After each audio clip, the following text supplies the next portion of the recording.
দ্বিতীয় বিশ্বযুদ্ধের প্রবীণ মার্কিন সেনা হ্যারল্ড টেরেন্স ও জিন সয়েলিনের মধ্যে এ বিয়ে হয়। শনিবার ফ্রান্সের নরমন্ডির ক্যারেন্টন লেস মারাউন্স টাউন হলে নবদম্পতি তাদের বিয়ের অনুষ্ঠান উদযাপন করেন। এ বিয়ের পর যে রাষ্ট্রীয় ভোজসভার আয়োজন করা হয় তাতে যোগ দেন ফ্রান্সের প্রেসিডেন্ট ইমানুয়েল ম্যাক্রো ও মার্কিন প্রেসিডেন্ট জো বাইডেন।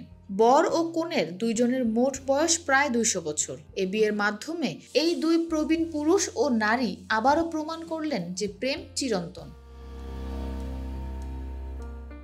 টেরেন্স বলেন, বিয়ের এই দিনটি আমার জীবনের সবচেয়ে সেরা দিন। উৎফুল্ল কনে বলেন, জেনে রাখুন, ভালোবাসা কেবল তরুণ তরুণীদের জন্য নয়, আমাদের এই ছোট্ট উদ্যোগের মাধ্যমে আমরা এখন প্রজাপতিতে পরিণত হয়েছি বলে মনে হচ্ছে।